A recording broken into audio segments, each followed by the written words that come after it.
Every nigga is a star. Every nigga is a star. I play too much. It's really a song. I promise it's really a song. I didn't make it up.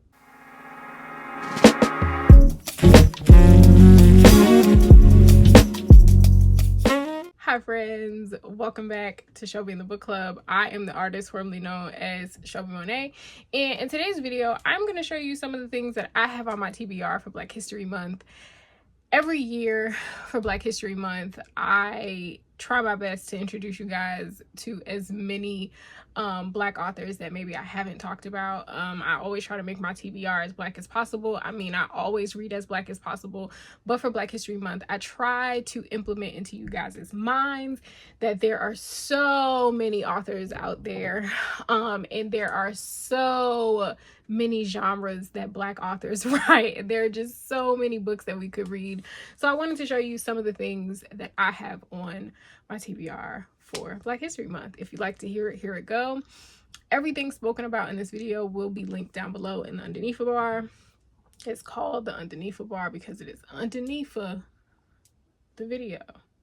Okay? All right, let's get into it for real this time. I want to preface this with all of these won't get read. I have good intentions. Who knows what life will throw at me in the month of February. The year is already moving fast. It's already the last week of January. I don't know how we got here, but alas, here we are. So first up, if you don't know, Shelby and the Book Club is actually a book club. I host it on Discord, and once a month, usually the first Sunday of the month, we talk about the book for the following month. So February's book is Go Tell It on the Mountain by James Baldwin. I thought, what a better time than Black History Month to read one of our greats. Go Tell It on the Mountain is the book James Baldwin said he had to write if I was ever going to write anything else. Baldwin's first major work, Go Tell It on the Mountain, has established itself as an American classic with lyrical precision, psychological directness, resonating symbolic power, and a rage that is at once unrelenting and compassionate. Baldwin chronicles a 14-year-old boy's discovery one Saturday in March 1935 of the terms of his identity as the stepson of the minister of a storefront Pentecostal church in Harlem. I think we're going to have a good time. This book club pick is also in collaboration with Jess's Book Club, Literature Noir Club, and our podcast, the League of Extraordinary Readers. So we will be talking about this across our platforms. We will have a joint Zoom meeting for it. So if you have not joined my book club, please click the link down below to join the Discord so you can find out all the information that you need to know about Go Tell It on the Mountain by James Baldwin. Now, the rest of these, again, in no particular order, they're just some books that I have on my mind that are kind of at the top of my TBR right now. So, Last Summer on State Street by Toya Wolff. I have been wanting to read this since it came out.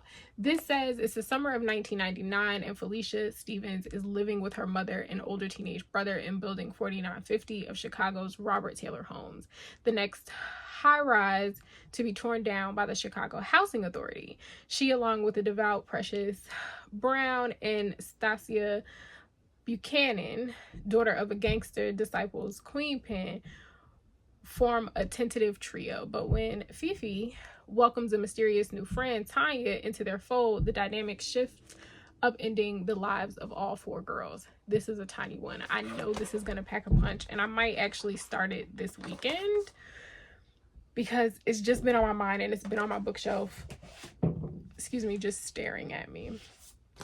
Next up, I have Yonder. This is by Jabari Asim. I read this, I want to say going on 4 years ago, and I thoroughly enjoyed it the first time that I read it, but I know that it's one of those books that I definitely need to read this again. So I am very much prepared to do that.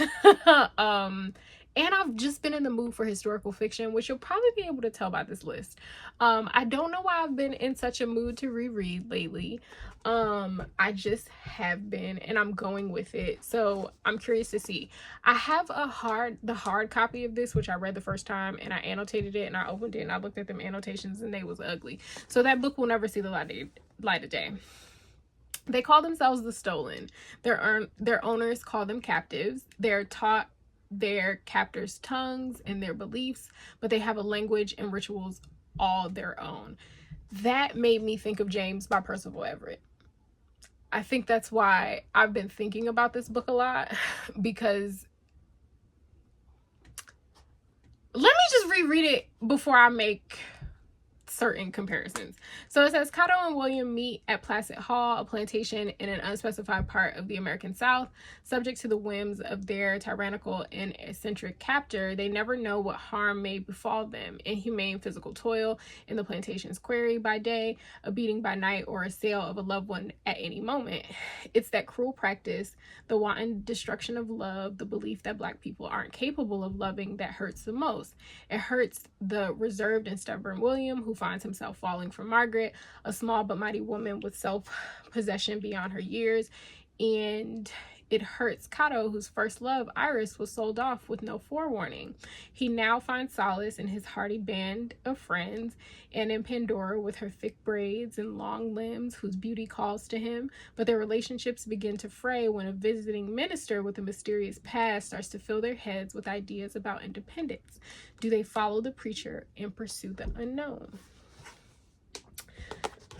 Next, another reread, Call Baby by Morgan Jerkins. Morgan Jerkins is the niece of Darkchild. If you don't know who Darkchild is, do you actually listen to music? Do you? Answer that in the comments. Do you know who Darkchild is? Anyway, this is one of my all-time favorite books. I haven't reread it in a while. There was a point where I made an effort to reread this at least once a year, and it's been a few years since I've reread it. This tells the story of a woman who goes through some pregnancy losses, and that in turn leads her to looking towards magic. There's a family, a Black family, that sells their call. So when babies are still born with their veil in their sacks, it's called a call, and that signifies some sort of magic. In some hoodoo practices, Southern practices, my mama was born with her veil. It signifies a certain thing, but this particular family is selling some of their call, and when they sell it, that magic goes with the person. There are a lot of twists and turns in here. There's a lot of conversation in here about a lot of different things. What is family? What will family do to protect the legacy, right? How important is family legacy? How far will you go to protect the legacy, even if you know that what you're protecting may be dangerous? I love this book. Morgan also has a new book coming out this year called Zeal, which I talked about in my anticipated historical fictions for 2025. You should go watch that video. I'll tag it somewhere up here. I love her writing style. I believe she also has a memoir out, or at least a nonfiction. I need to look into that. Next, because we can all use a little bit of fantasy, I finally want to read Daughters of the Merciful Deep. This is high up on my list because I keep picking it up and I'm like not making time to finish it. I'll probably listen to the audiobook this time around just so that I can speed it up a little bit. I love Leslie Penelope. I don't understand why I don't see more of you talking about Leslie Penelope. She is a phenomenal writer. This and The Monsters We Defy are considered historical fantasy. They have aspects of magical realism in them. This is about a young girl who has not spoken in a certain amount of years, and then a man comes to town with all of these abilities. It's kind of putting me in the mind of Lake Lanier. This I know this is gonna be a good one, so I finally want to make the time to read it. Y'all need to be reading Leslie Penelope, please. Next, I have Neighbors and Other Stories by Diane Oliver. Diane Oliver is a Black author who passed away in 1966, the year my mama was born, actually. And this was recently republished of her writing. I don't think there is a lot of her writing out there. So it says, remarkable talent, far ahead of her time. Diane Oliver died in 1966 at the age of 22, leaving behind these crisp and often chilling tales that follow various characters as they navigate the day-to-day perils of Jim Crow America. While they navigate 2025. In this first and only collection by a masterful storyteller, finally taking her rightful place in the canon of 20th century African-American literature, Oliver's insightful stories reverberate into the present day. I've heard amazing things about this collection. I love this book cover.